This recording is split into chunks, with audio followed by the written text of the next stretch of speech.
Let me tell you a story of two ghastly creations. One is produced through dark rituals of vengeance, tracking, hunting, and exsanguinating its prey. The Slithering Tracker. The other, the result of twisted Illithid experiments, best described using the words of Mordenkainen himself. An Oblex wants memories, but not to serve any end of its own making. Oblexes are hungry for memories and personalities because they are empty without such nourishment. In this way, they serve their creators, the Illithids. An Oblex in the range of an Elder Brain's powers provides everything necessary for the Mind Flayers to find choice victims. Let me tell you of the deadliness of an Ooze with sentience and terrifying intelligence.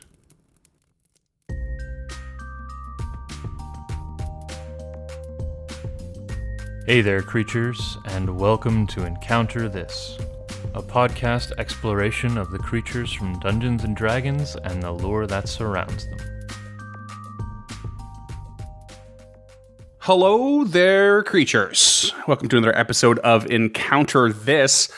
My name is Freeman Jellied Eel Eyston, and today my co-host and longtime friend, James Kevin Nash Kidd, will be taking us through the mysterious creatures known as the Oblex and also the Slithering Tracker. Oblex can be found in Mordenkainen's Tome of Foes, pages 217 to 219, and the Slithering Tracker and Volo's Guide to Monsters on page 191. First question, though, is why Kevin Nash? So, okay, it has... Why? What's this nickname reference? Okay, Kevin Nash. So I want to paint a picture for you. When I was in high school, I used to do a lot of gig work for a local comic book shop. So I'd do like conventions and stuff like that and help them set up and tear down. And I was kind of their lead hand for my buddy Sean. Mm-hmm. When we would go, we would meet all kinds of people. We met like Adam West and Bruce Campbell, and I got to drive around Ernie Hudson and Sergeant Slaughter and Charisma Carpenter. And like we got to meet all these really cool, famous culture people. Another part of the business was wrestling.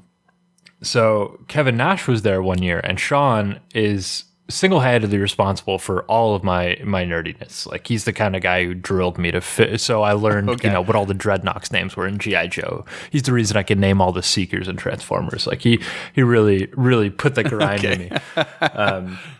Where we meet Kevin Nash, and Sean just holds up. He always gets them to sign something. He got Adam West to sign his T-shirt. He got Charisma Carpenter to sign like his hat or something like that. So he hands Kevin Nash this 1991 Shredder action figure, mint condition in the package. And Kevin Nash just dies laughing. So at this point, like, he had been known for a couple of movies. I guess DOA would be the best one in our culture, the Russian and the Thomas Jane Punisher movie. But what most people don't know is that one of Kevin Nash's first credits is the Super Shredder in Teenage Mutant Ninja Turtles 2: Secret of the Ooze. So this is such a ridiculous connection. Yeah. We're just like, we've nicknamed this episode, as you can clearly see already, Secret of the Ooze, because of the connection of the Oblex and Slithering Tracker to Oozes, the creatures. But that is hilarious. Yeah. You're Kevin Nash because he used a little known credit to Super Shredder in the Ninja Turtles film Secret of the Ooze. That's awesome. That's super good. My nickname is much less appealing. You want to know? You know what a jellied eel is? I don't, but I feel like it's a food. Is it a food? Okay. It is a food. So I was watching. I'm a big fan of British comedy and sitcoms, and there's one that an old regular of ours when we worked together at Stablehouse put me on to an 80s sitcom called Only Fools and Horses. It's become one of my absolute favorite sitcoms and television shows. And the at one point, there's a side character way later into the show that he loves jellied eels, and his wife like disapproves, but he loves them. It's like, he's a little bit from money, and a lot of the characters and stuff are not. And but this is like sort of common folk food according to her, is what I gather. But he loves them. They're like trying to prepare like a wedding party and stuff like that, and he wants jellied eels. And the whole time I was listening to it, I was like, what is he saying? What's a jelly deal? What's a jelly deal? And I was like Googling it. What's a jellied deal? And I realized it's a jellied eel. And I'm going to send you a picture of what they look like real quick. Oh my God, that's so gross. They're basically disgusting.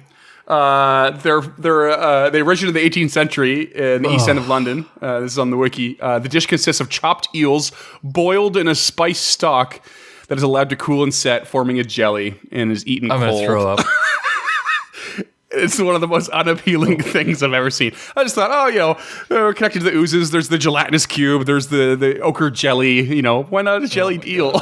It's something I don't think I could ever come close to even trying to eat. No, it looks horrifying. It looks awful. I hope you just unpromptedly post that on our Instagram next week. Oh, it's just... Yeah, go ahead and give a Google to the old jellied eel. It's God, awful. horrifying. It just looks so bad. It looks like a brain that's been jellied inside of an oyster shell. Like it's right? terrifying. Right? Yeah. It looks awful. It's just why? Speaking of horrifying, I guess we should get into this creature. Yeah, let's talk about what we came here to talk about. The prevailing theory is that Oblexes were created by mind flayers who were experimenting on slimes, jellies, oozes, and puddings, and other creatures of the Underdark. They wanted to create a slime capable of assaulting the minds directly of other creatures. So when they finally kind of perfected Oblex, they form weird copies of their prey, which help them to harvest even more victims. So they it's kind of this vicious cycle of them harvesting a creature and then using that creature to draw in other creatures and more prey. And they feed on thought and memory, and the sharper, the smarter the creature is, the better a meal it makes. Yeah, again, right in the wheelhouse with the mind flayers. They need an intelligent brain. They're designed to specifically hunt and target spellcasters, which is absolutely choice based on what we know about mind flayers already. Right. Yeah, that's something I didn't think of, and it's now just coming to me. Mind flayers despise the arcane. But humanoids, for the most part, in order to access the arcane, if they don't, sort of innately or naturally have the ability or have it bestowed upon them, they do it through study, a la wizards. Yep. And so it requires high intelligence. Absolutely. So isn't that funny how the mind flayer needs an intelligent brain, craves an intelligent brain, and in this case the Oblex wants something even more intelligent. The more intelligent, the better. Right? But they're also that intelligence is allows their victims to acquire one of the things they hate the most. So what a crazy little circle that is. Yeah, they really seem to be complementary to the mind flayer's goals, which is really interesting. Yeah, I think that's really cool. And there are three different types of the Oblex. There's the spawn, the adult, and the elder, mimicking something very similar to the xenomorph life cycle. Okay. The spawn is very small. Every time it fully drains the memories of a creature, it gains its personality, but it's kind of a twisted dark mirror kind of version of their personality. Mm-hmm. And the more memories it steals, the larger it becomes, until it eventually needs to either shed a personality or go insane. So this shedding of a personality is what creates a new Oblex spawn. Oh. So they eat and eat and eat, and then one just falls off. Very similar to oozes. Okay. So they shed this personality so that they don't retain it once they shed it. Like the sort of individual, Yep. But then the shedding causes another Oblex to spawn. Does that Oblex maintain that memory? So they're born with maybe it's born without it. That seems to be unclear. Okay. Yeah. Maybe that personality goes in the shedding. Okay. But it builds and builds and builds personalities, and that's its goal. Gotcha. So the individual does constantly stack them. Yeah. Okay. Yeah, exactly. So it gets to a point where it can actually duplicate the creature they've consumed using their ooze bodies, and that's when it becomes an adult Oblex. Oh, I'm starting to realize I know nothing about these creatures. You faced one. thought I had a little bit of an idea. I remember you telling us we faced one too, but man, like I'm lost on this. Okay. Yeah, so they send this jellied personality off to lure in new prey. So if it consumed your memories, it would then create a copy of you and then use that copy to go lure in your party to get more and more victims. Right. Gnarly. Is this the one where it was like a person sitting in a chair and then it hit me and then it turned into something from my memory? Yeah. Yeah, okay, I remember this now. Yeah, it took on the form of something from my memories. Oh, that's so gnarly. I had no idea that was an Oblex. Yeah, for sure. They're so cool and so vicious. So I don't know if you remember this, but their copies are indistinguishable from their victims except for the slight smell of sulfur. I don't remember that part, but I'm sure it was like a curious thing at the time. Yeah, it definitely was. And a quote from Xanthar: "Mind flayers unleash all manner of foul experiments upon the plains with little thought for the consequences. Here, though, in regards to Oblex, I suspect another influence. Jubilex." If you remember correctly from our Oozes episode, listeners, Jubilex is the demon of Oozes. Sort of like a sort of ooze god, or like the original ooze or something like that. Yeah, like a patron saint. Like he's right. the So this Jubilex, like he or it possibly influences these Oblex as well. Like despite them being created or through experiments by the Mind Flayers, they are still oozes at their core, so probably influenced by this entity. Yeah, correct. So, sorry, I was just flipping to the Jubilex page. Jubilex is Mordecai's Tomophos 150 to 151. It is called the Faceless Lord and the Oozing Hunger, as the demon lord of slime and ooze, a noxious creature that doesn't care about the plots and schemes of others of its kind. It only exists to consume, digesting, and transforming living matter into more of itself. There's a little sneak peek from our Demon Lord episode. I like that. Like, you know, it's already sharing a sort of craving that these Oblex have, but due to the Mind Flayer influence, the Oblex is craving those memories and personalities. Yeah, where this Jubilex is trying to like increase its size and its matter and that sort of thing by consuming on a more physical level. Yeah, really cool. So yeah, so far all connections are firing in all cylinders. Like they make sense and are really nifty. Yeah, they're really killing it. And we can speculate on why that is later and why that's probably a terrible turn of phrase. But we're going to pivot real quick to the Slithering Tracker. Okay. So it's another style of ooze. This one appears in 5e and 2nd edition, and I guess we should say that Oblex only appears in 5e. Okay, sure. So a Slithering Tracker is a creature turned into an ooze by a ritual only known to creatures that worship deities of vengeance. So it specifically has to be a deity of vengeance. Okay. The ritual can only be performed on a creature motivated by revenge and sucks all the moisture from a body, which then kills that body, but the mind lives on in the puddle of liquid that oozes forth. So all the moisture is pulled from the body, and it's just this vengeance ooze. And it's literally sustained by its need for revenge. Crazy. Yeah. Could you perform this ritual on an eel and then turn it into a jellied eel? I think you could. Slithering Tracker. It would have to be a really angry eel. Sure. I'll find one. Yeah, okay. I'm sure you can piss an eel off. There's your adventure hook, guys. The adventure of the angry eel. I think we need a bell sound for that. Just ding, there's your adventure hook for the day. Yeah. So all right, sustained by its need for revenge. I like that. Yeah. And they locate their victim by the scent of their blood and attempt to exsanguinate them and suffocate them. That's what they do. Okay. And once the tracker kills its victim, they're actually more visible because it tinges red with the blood that it pulled out of this creature. And it leaks behind, leaving like the snail trail of ooze and blood after it. Okay. The tracker, what color is the tracker before it glows this blood tinge? I want to say translucent, but that might not be right. Transparent, Okay. I think they're probably translucent, but Okay. So they are like this sort of weird clear. yeah. So when you pull moisture out of a body, it's moisture really only happens in the form of water. So I imagine that it's like the sentient puddle of water. Gotcha. Okay.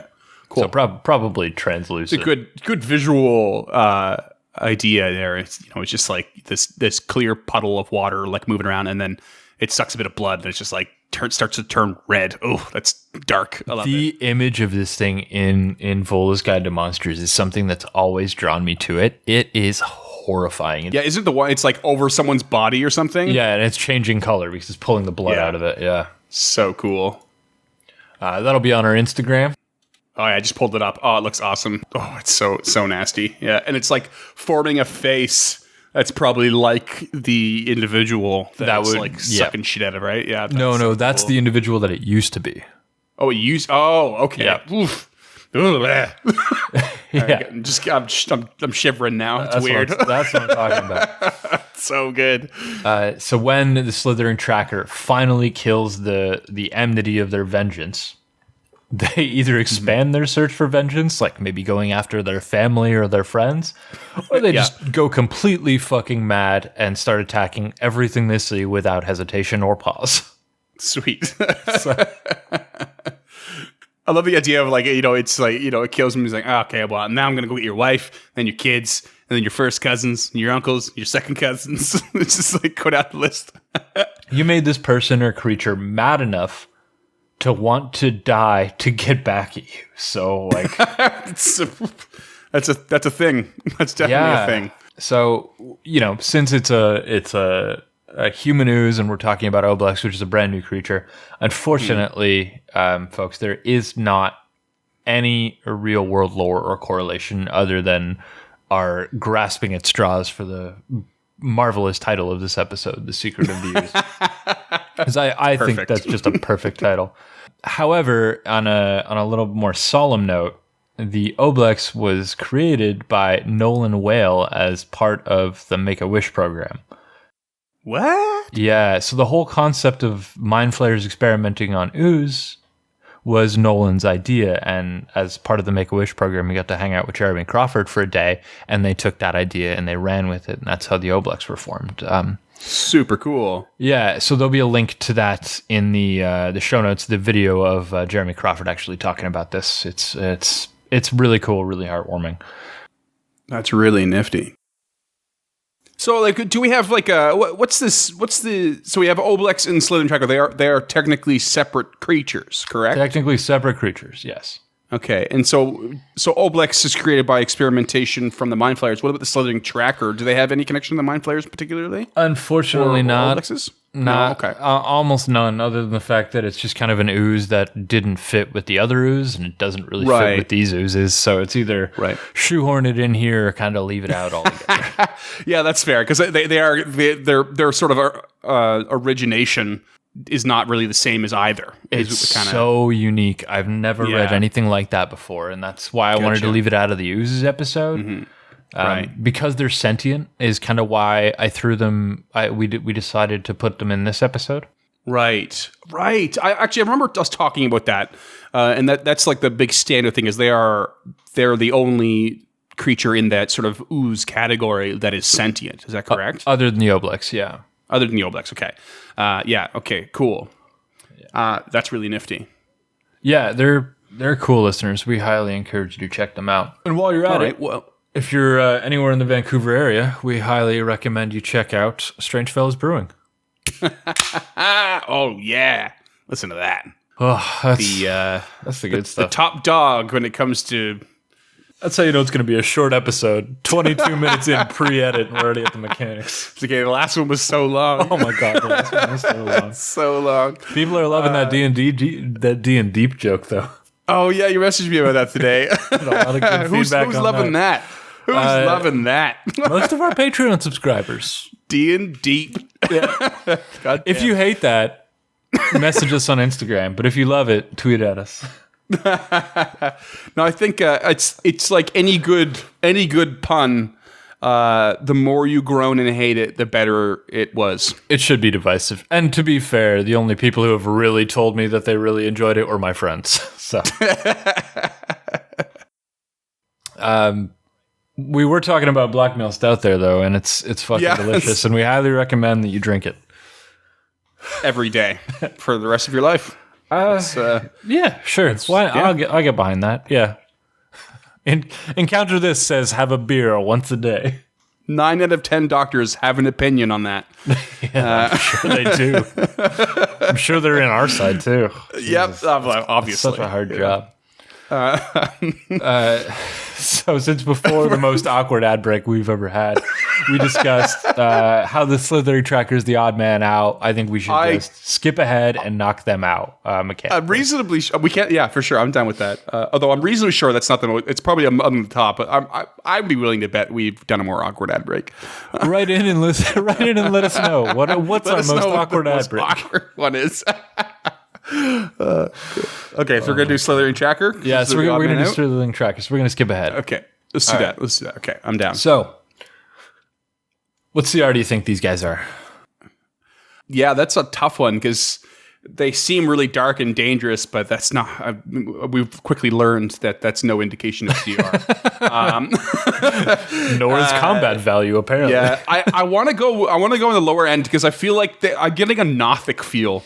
Where it's like they were created with something, with a certain intention, the Slithering Tracker, and it's something to really get you hooked in early.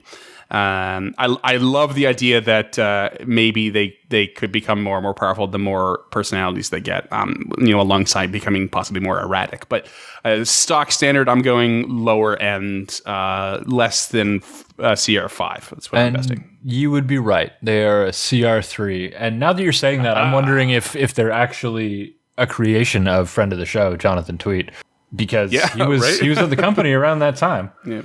She said Nolan Whale basically is the one who inspired it. It kind of had the core Nolan idea. Whale inspired Oblex. Of the Oblex, right, okay. Slithering Tracker came around in 2E, so... Yeah, I wonder, well, you should shoot Mr. Tweet a tweet. I'm sure he's sick of hearing from me, but I absolutely will. If he keeps responding, he can't be sick yet. I guess that's true, yeah. So, CR3, 32 HP, AC of 14. Lock, stock, and barrel. As with most oozes, they've got a move, climb, and a swim of 30 feet. Okay. Yep. They're a medium creature, which kind of fucked me up. I find that so much more horrifying. Yeah, seriously. Like the same size as you or me. Yeah. They are chaotic evil, which is, they're literally a creature spawned of a ritual to vengeance and spawned because of their singular desire for vengeance. So that feels thematically appropriate. Yep. They know the languages they knew in life, but they cannot speak like most undead. Mm-hmm. They are vulnerable to cold and fire. Vulnerable? Okay. Yeah. We don't see this very often, but no, okay. we don't. I love when we see this, though. I really think it's an underused mechanic. And I know it's just more for the DM to do, but I'm an advocate of you doing more. Cold and fire. All right. Yeah. So they've got DR, bludgeoning, piercing, slashing, non-magical. They are immune to most conditions. I don't feel like we need to go over that. If you're a Patreon subscriber, you can read it in our notes, or if you're anybody else, you can just Google it. They have blind sight 120 feet, and they are not blind after that, which is a very specific thing that I realized researching this episode, is that some creatures actually say they're blind beyond that. So I think they have... This one doesn't say that, which is weird to me. So so some creatures specify blind beyond this amount. Yeah. But this one doesn't specify. Oblex actually specify that, whereas this one doesn't specify. Oh, okay. Gotcha. Oh. So I don't know what that means, or if that's just an oversight, or maybe that's a change they made between Volos and Mordenkainen's. I don't know. If you know, listener, write in and let us know. Yeah, it could be. Yeah, very well be an oversight because Oblex came after in Mordenkainen's, correct? So, correct. Yeah. It could just be an addition to the standard stat block. Yes.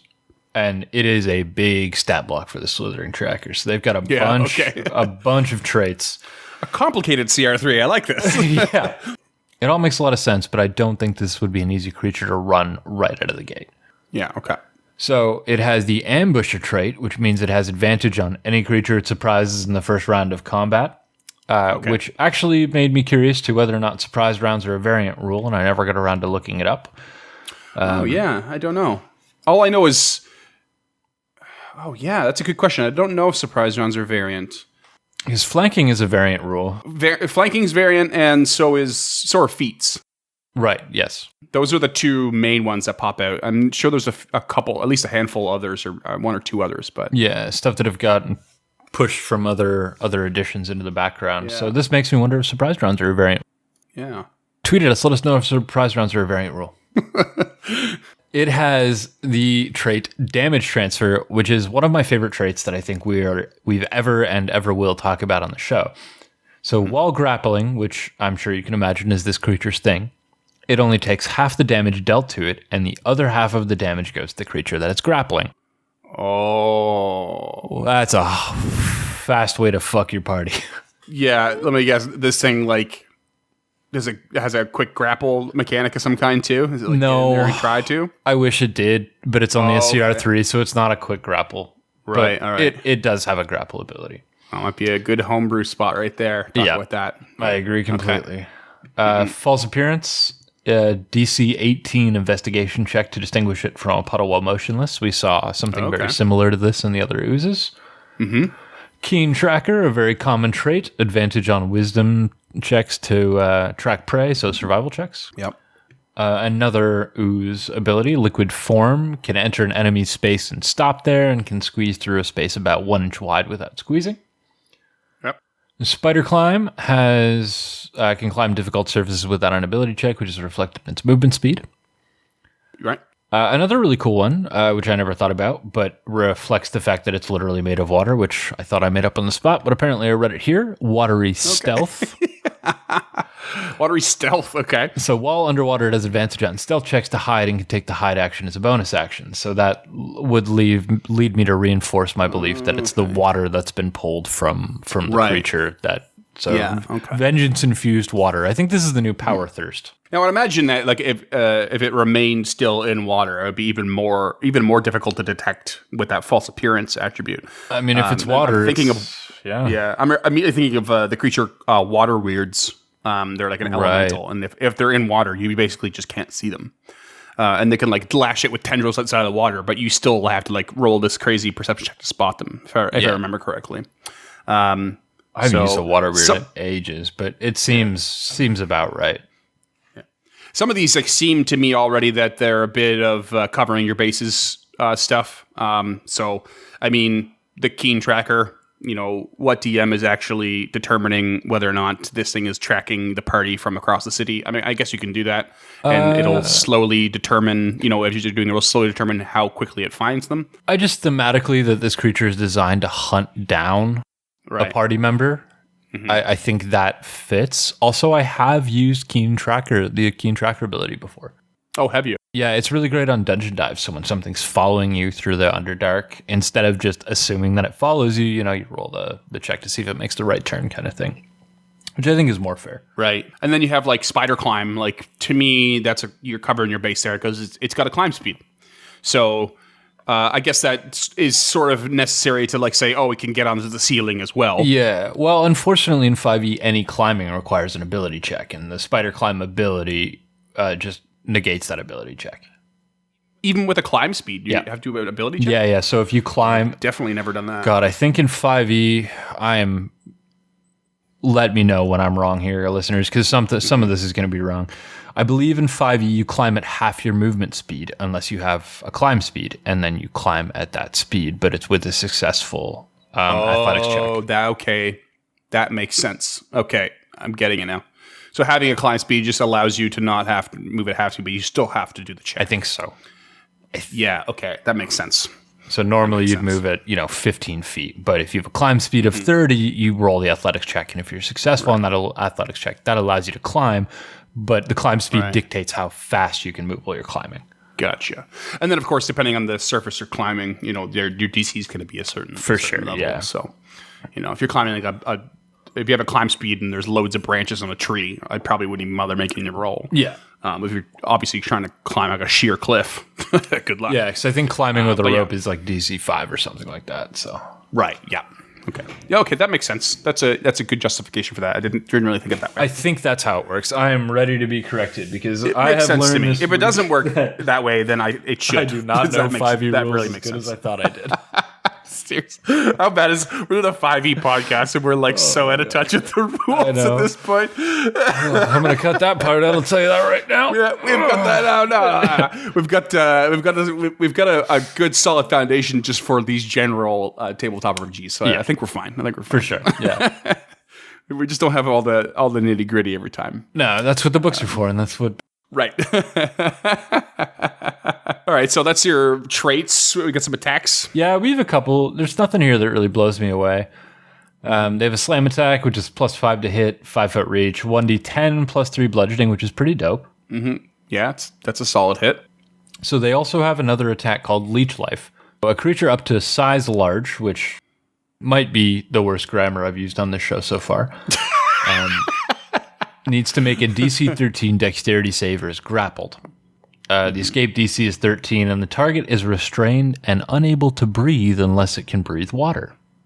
It takes 3d10 necrotic damage at the start of each of its turns, and the Slithering Tracker can only grapple one creature at a time.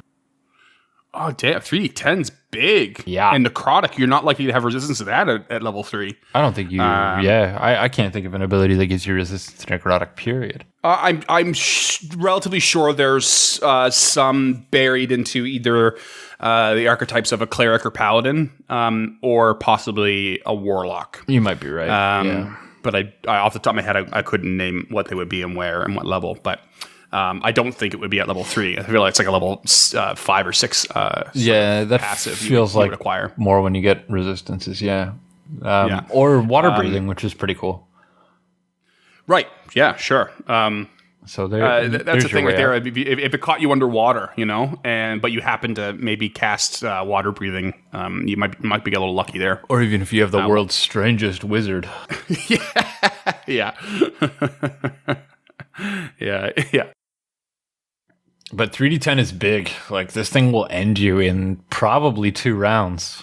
Yeah, that could really fuck someone up. And based on what we know about this creature is that it probably will not stop. It's probably going to hang on until you fail those death saves. Yeah. Which I love when lore writes, when it's written into lore that a creature is going to fucking murder a PC. Like, it just doesn't stop. So this is actually what I was kind of asking about earlier, was it does have a quick grapple, and it kind of does. It's a low DC to get out. DC 13. The DC like fucking kills me. Basically a gimme. But it just right away it seems pretty obvious. One of the quickest ways to up the challenge on this creature is to increase that DC. Oh yeah, and it wraps on you, and if you spend your time trying to beat it off, you're hurting your ally along with it. That's pretty gnarly. That could be really intense and really quick. Yeah, 32 HP if it only takes half the damage dealt. We're looking at 64 HP for a CR creature. Like, that's basically. I can fuck with that. Like, yeah, I want to use one of these creatures to see how deadly they are, but I think I could take down a PC with one of these. But I'm pretty sure these could be, at least one PC death if you really went for it as a GM, which maybe you should, maybe you shouldn't. I'm not going to advocate one way or the other, but if I did, it would be go for it. Yeah, that's pretty gnarly. Really, really cool. Yeah, these are awesome. CR3, potentially very deadly. Not to be fucked with. Not overly complicated, despite all those traits. Not hard. They all make a lot of sense. Once you understand what they all mean and how and why they're there, it's like, okay, this thing can just crawl all over the walls and ceilings. You can lay still and surprise you really easily. When it surprises you, it has advantage. When it attaches you, like, you're looking at a quick death. It's pretty clean and cut. Yeah, they're great. I think every creature recovering this week is great. Yeah, sweet. That's good. That's a good sign. When James is like, all of them are good. I guess so. Yeah. Okay, so let's jump back to the Oblex, because if we're going to talk about player death, we should get into the creatures that are going to TPK. And oh boy, I love these creatures because they hit hard and they do not apologize for it. Okay, sweet. First and foremost, we're going to get the little one out of the way, because you got to talk about the chest burster before we can get to anything else. And I feel like these are the chest burster of the Oblex. So we're going to talk about the spawn. So these spawns, after the shedding, these spawns pop off. Well, I just want to say that I was drawn to the spawns the immediately I bought Mordenkainen's Tome of Foes, because the artwork looks exactly like looks exactly like Blight from Batman Beyond, which is, as you know, and as you listeners should know, is the best Batman. Oh yeah, and I knew that. Totally. So the Oblex spawn are a CR 1/4, HP 18, AC 13, tiny, lawful evil, they don't speak. Same general immunities as an Ooze: blind, charm, deaf, exhausted, frightened, prone, and blind sight 60 feet, which in parentheses beyond this, it says blind beyond this distance. So that's where that complication came in. I wonder if the Slithering Tracker doesn't have the blindness because it does have a distinct face. Yeah, I guess, but it doesn't have eyes. Does it have? So yeah, I'm grasping at straws. I don't know. I think it might just have been an addendum for Mordenkainen's Tome of Foes. Yeah, fair enough. Yeah, I mean they're either maybe they're good for a CR 1/4. I can't think of a CR 1/4 that I have any interest in other than like Knowles. As for abilities, they have Amorphous, so they can move through a space of 1 inch without squeezing, and occupy a space of... Yeah. Oh, no, they can just move through a space as narrow as 1 inch without squeezing. It says nothing about occupying somebody else's space. They have an aversion to fire, so when the Oblex... I mean, they're already tiny creatures. Oh, yeah. So generally they can. Yeah. And they have aversion to fire, so when the Oblex takes damage, it has disadvantage on ability checks and attack rolls until the end of its next turn.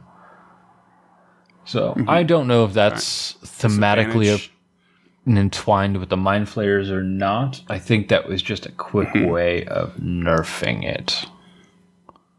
Yeah. I mean, yeah, it's like because they don't have a vulnerability for damage, but they have, and this is aversion to fire. So it's like the closest thing you're going to get to almost them having a condition such as frightened. They are immune to frightened, but they will probably have a natural like reflex of like. And if I remember correctly, one of our most popular episodes featured aversion to fire, the Yeti. Oh, the Yeti. What a good one. Oh, back when we were still so new to this. Yeah, aversion to fire, yeah. Yeah. Yeah, I remember talking about that. Cool. And they have one attack. It is the Telltale Pseudopod. It has a +5 to hit, 1d4 plus 3 bludgeoning, and 1d4 psychic. So they hit okay. Yeah. I'll tell you right now, I already know what I would do with these guys. Oh, yeah? I would put the party in a room of like 15 of them, and I would have them attack in groups of 5, just one roll for hit, one roll for damage, and just like put the fear on them, just swarm them. If you want to put the fear in them, we need to move on to the adult, because this is where shit gets fucking crazy. Okay, like absolutely fucking crazy. So immediately they jump from CR 1/4 to CR 5. Oh yeah. And I don't see this very often, but I think this is a very underrated CR5. Okay. As in, like, it's too low? I think it's too low. I think it's... Okay. I don't think it's far too low, but I definitely think it's too low. Right. 75 HP, AC 14, so also very typical Ooze traits, very similar to the Gelatinous Cube. These creatures are medium, lawful evil. They speak common and 2 more languages. They are immune to blind, charm, deaf, exhaustion, and prone. Wait, they actually speak? Yep. Okay, creepy. All right. They have a +5 to their deception, a +4 to their perception, and +7 to one of the following skills: Arcana, Nature, History, or Religion. Blind sight 60 feet, blind beyond that distance. Okay, they have a 19 intelligence. Yeah. That's insane. Yeah. Oh my god, I did not expect this. Oh yeah. An ooze that can speak and is smart and can do arcana and history checks.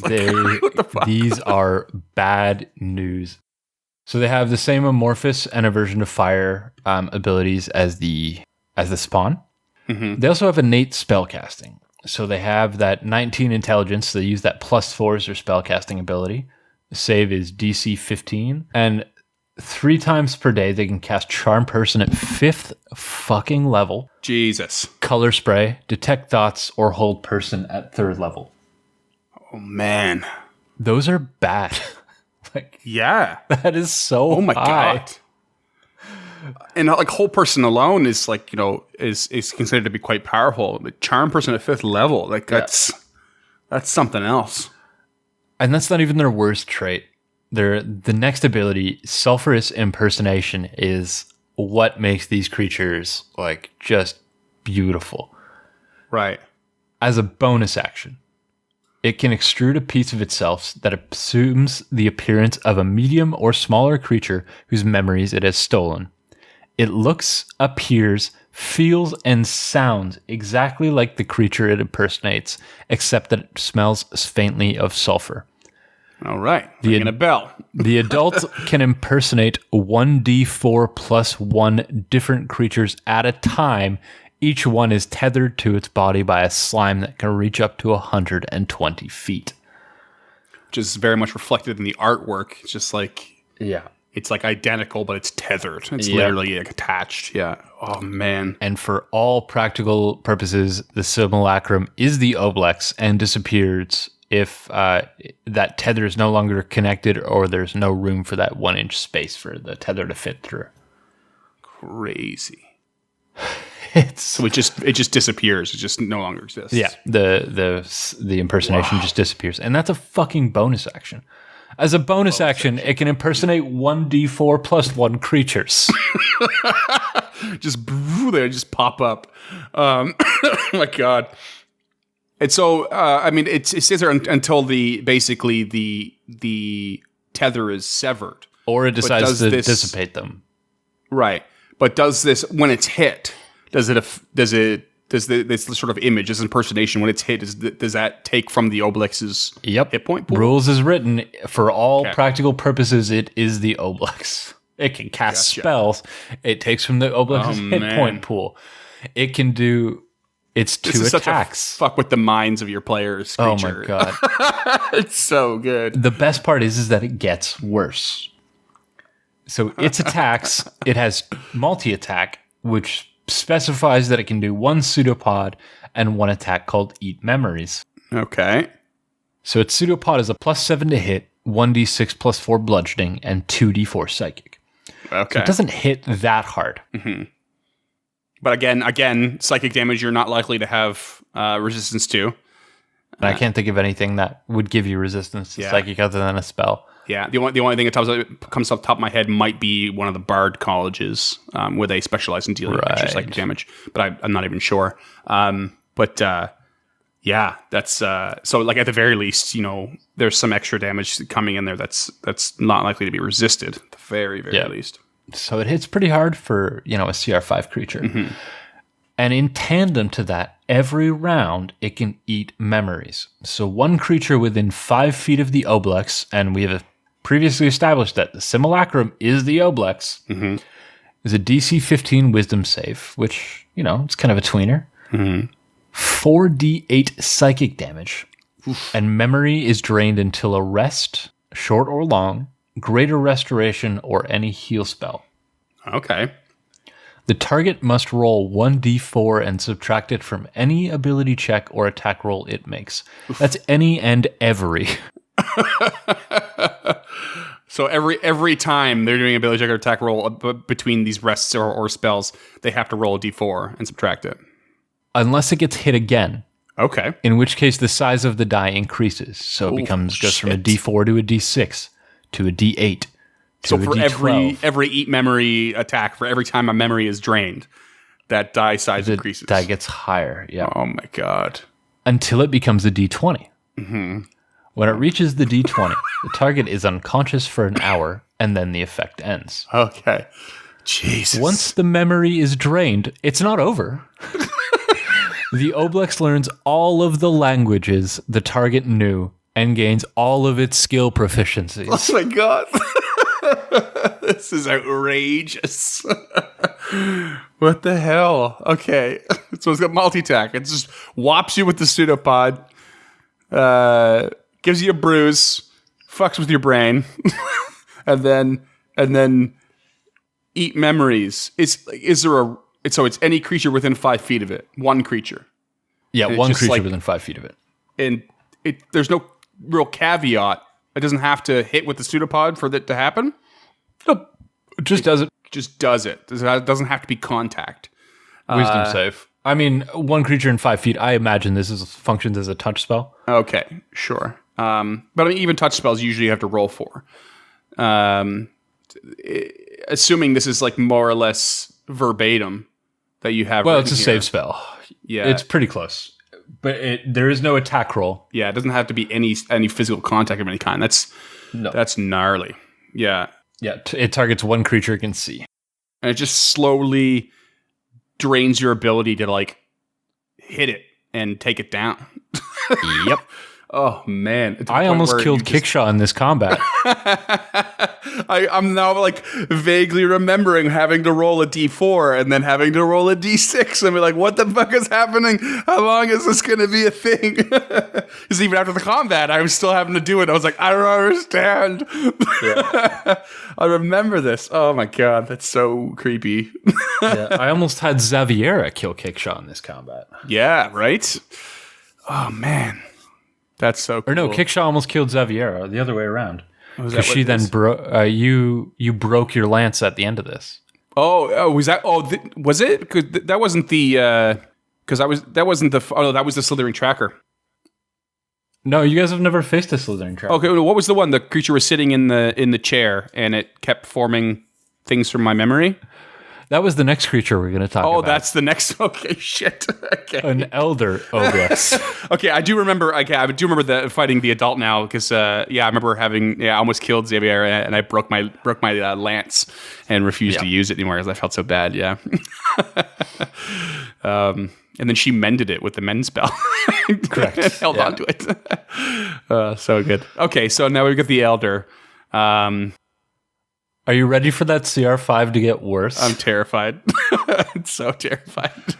So, as somebody who's thrown this, specifically used this CR10 Elder Oblex on a party of 9th level PCs, it was like 3 rolls of the dice away from being a TPK. Oh, man. It was Lee's sorcerer who came in and saved the day like he does. That's all he does. Yeah. That's all he does is come in and save the day. So it's a CR10, 115 HP, 16 AC, huge, lawful evil. Oh, man. Languages, common +6. Same condition immunities, so blind, charm, deaf, exhausted, prone. They're fine. Skills, +10 Arcana, +8 Deception, +10 History, +10 Nature, +10 Religion, and +5 Perception. Yeah. Intelligence of 22, giving it a modifier of +6. God damn. This ooze is smarter than any of us will ever be. Yep. And most characters. Yeah. Blind sight 60 feet, blind beyond that. Gotcha. Again, same amorphous and aversion to fire, which is what single-handedly saved you, was its aversion to fire and Lee's sorcerer doing sorcerer things.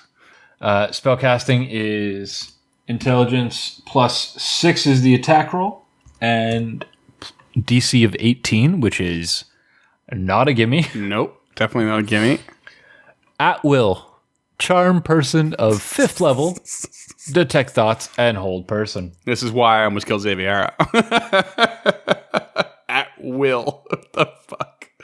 3 per day, confusion, dimension door, dominate person is why you almost killed that's Xaviera. the one. That's exactly the one. Fuck. Fear, hallucinatory terrain, hold monster, hypnotic pattern, and telekinesis. So confusion is why Soliloquy was out. Dominate person is why you were out. And fear was why Euphoria was out. Yeah. Oh, man. So we have a 4-person party, and that is 3 big spells that you all failed your saves on. Yep. Good times. Yeah, that was... No, it was a 5-person I will not often advocate for giving creatures PC spells, but A, I think it's thematically appropriate. B, anytime you tell me I get Charm Person at will at 5th level, I'm not changing it. I'm good. Yeah. I don't need to change Dominate Person's ludicrous. it. Yeah. Oh, man. Yep. And the Sulphurous Impersonation is the exact same bonus action, which I still think is far too powerful. Yeah. And it's attacks, so this is where things get gross. Oh, no. It has 2 pseudopods and Eat Memories. Okay. So the pseudopods for this guy are still +7 to hit because its strength hasn't gone up. It's really just its con and its wisdom, or its con and its int that's gone up. 46 +4 bludgeoning, 2d6 psychic. Yeah. So we're looking at a possible 6d6 damage +4 twice in one round. Yeah, what the hell? Yeah, and then it's Eat Memories. Also, got a little bit of a boost. It is a DC 18, which I love. That is the right DC for anything. And then it is 8d10 psychic damage. Oh, sweet Lord. That is so much damage. D10. Can you see why I have no idea how this got a CR10 rating and Rakshasa is a 12? What the actual... What? What? Like, I almost TPK'd you with a single Elder Oblex. What? That's so insane. Yeah. This thing two is pseudopods and 8 memories. vicious. 8d10. DC 18 to A possible that. Oh my god. 12d6 and 8d10 per round. That is so brutal. Plus So Charm brutal. Person, Dominate Person. Like I was like I said, I was 2 bad rolls away. Right. That's so intense. It's so intense. Did anyone go down in that fight? Xavier went down, or you went down. I went down. Oh yeah, I think didn't someone have to hit me to knock me out of the? Yeah. Oh no, someone tried to, I think, but then Silically Lee ended up did. saving it by breaking the concentration of the creature. Yeah. For the Dominate Person. Yeah. Fuck, Yeah, man. Siliqui, you went down. Siliqui went down briefly, and I think Xavier went down at the end too. This was one of my finest moments. Yeah. Almost a TPK. Oh, so gnarly. So gnarly. And it's one of those moments where, if everyone gets knocked unconscious, this is the type of creature where it's now you're dead. This is the type of creature where all of a sudden we're ending for the night and starting a new game next week. Yeah, 100%. It's going to get you all, and that's its goal. Is to it doesn't matter if you're down. Yeah. It's not changing targets. it's coming for you. It's gonna eat you up. Yeah. Oh goddamn!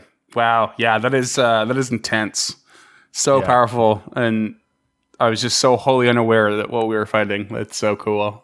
It was horrifying because normally, I'll throw CR11, CR12 things at you and you guys will be fine. Mm-hmm. You can normally power through pretty well. Yeah. This, I was so nervous that I was going to get that TPK that I so want. A couple rolls of the dice the other direction and Lee would have been down too and that would have been it. Yeah. Wicked.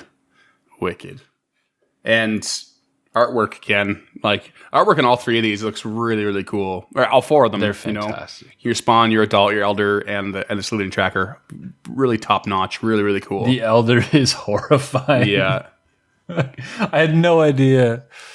Yeah. And the best part is I don't have pawns for these, so I couldn't just throw it on the table and have you guys look at it. Right. I think I just threw an empty base on the table because I didn't have anything that even kind of looked like this. I remember you describing it, and I remember thinking, that's an ooze of some kind. But I was also remember thinking, I don't know what fucking ooze that is.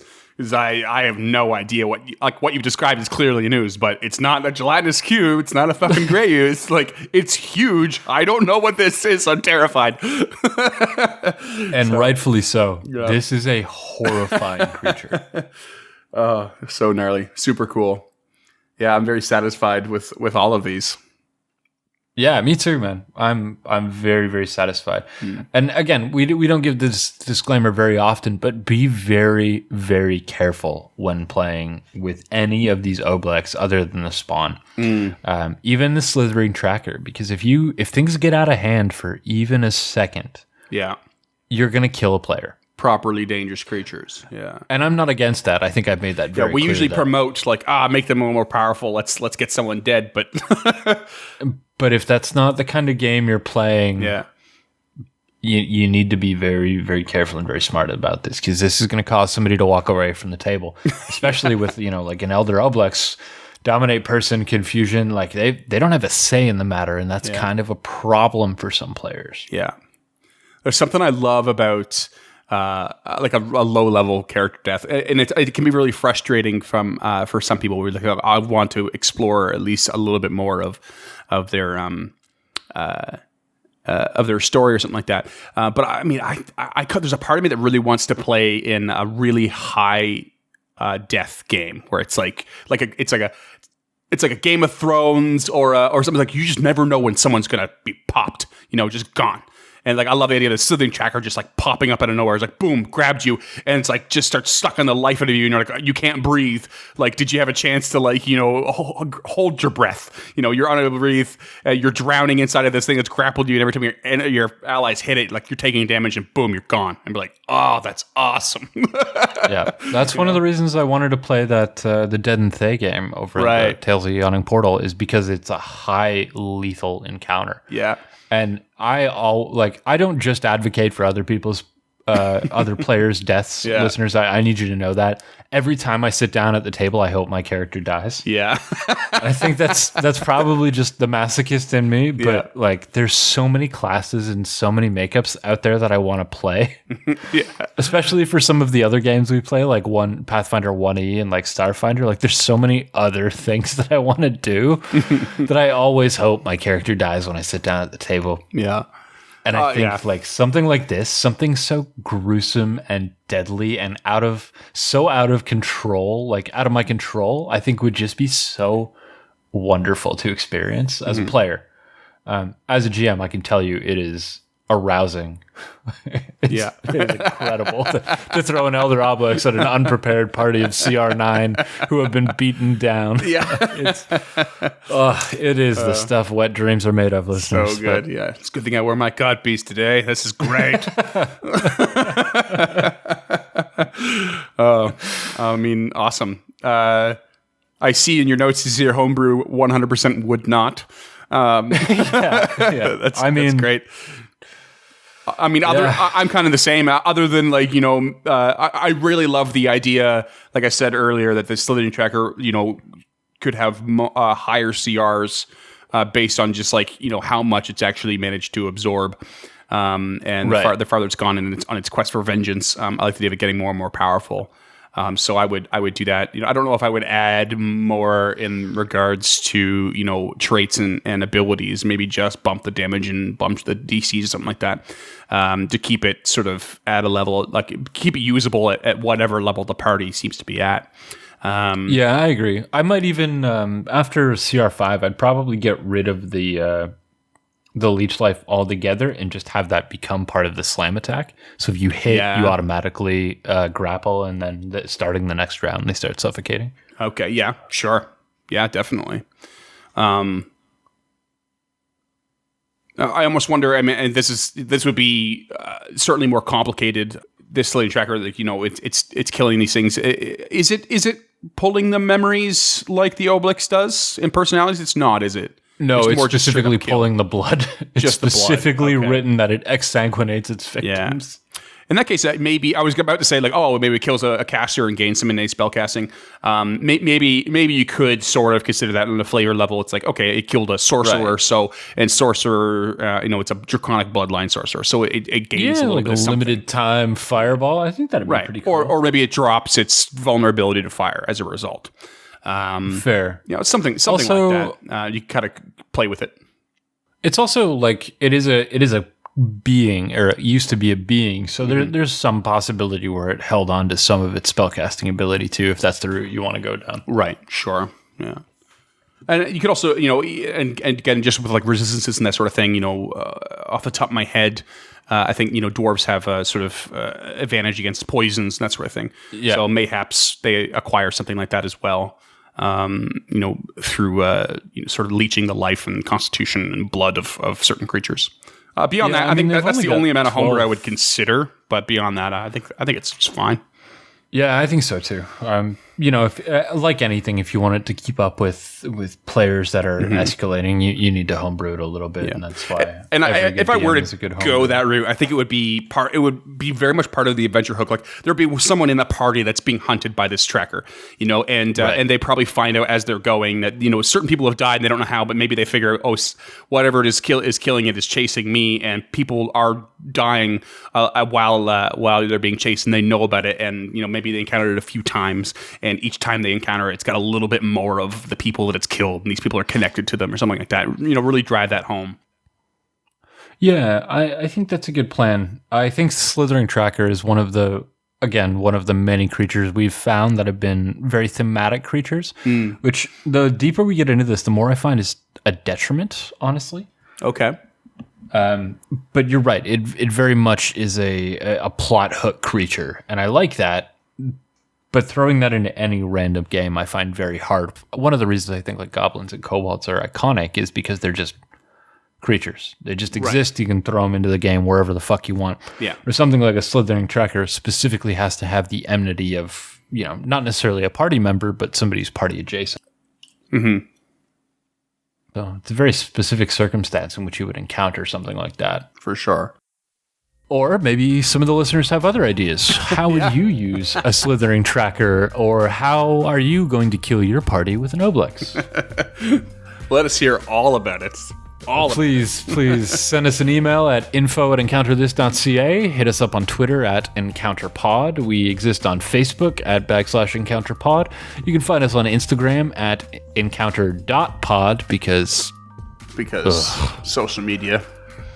Or if you just want to listen to some of our back episodes, you can hit us up on the web @encounterthis.ca, where we've got our reading list, all of the links to our social accounts, back episodes, as well as a purchasing list. So any of the material we reference, we throw up in something we call our reading list. And those, if they lead you to Amazon, they're affiliate links, and buying from those really helps us out. Absolutely. And if you want to help us out even more directly and not give money to Bezos, which I totally get and understand, you can find us on patreon.com/encounterpod. $5 a month gets you a handwritten thank you letter and access to our show notes, so you can see how I literally wrote under homebrew, 100% would not. For $10 a month, you can choose a creature like this whole suite that was inspired by @Captain Ham Solo on all platforms, the Illithids. That son of a bitch chose Mind Flayer and did not know how much work he was going to put us into. For more than that, you get access to a game, a D&D game that's run by either Freeman or I that happens every 6 months. So far, we've only got one person in that game, and that is @General Ham Solo. So you know I'm going to be sticking it to him when that game finally comes around. What do you got? Anything else? That's it? That's it. Rate and review us on your platform of choice. It helps. Yeah. Thank you so much for bearing with us. Thanks for listening in, guys. Yeah. We've got two more episodes planned to finish off Illithids, and I'll be heading up those next two myself, and we're gonna get through quite a few crazy stat blocks and a little more lore. It's gonna be fun. I think I'm pretty excited. It's gonna be fantastic. And what are we titling those? Brains and Brawn? I don't remember what we landed on. Krang. Keep it in the TMT world. He's a brain with tentacles. Yeah, talk about intellect devourers and elder brains and Call it, well, maybe something about Krang. We might get sued for that, though. We'll probably get sued for that. I mean, Eastman and Laird don't. I don't think Eastman and Laird own it anymore, but oh yeah, true enough. They weren't particularly litigious, considering the fact that they literally ripped off Daredevil between the hand and the foot, and the literal origin story is the exact same. Yeah, seriously. If you're unfamiliar with that story, go back and listen to our Oozes episode where I get into it. As you do. All right. Thank you, guys. We love you. Thanks for listening, guys. We'll see you soon.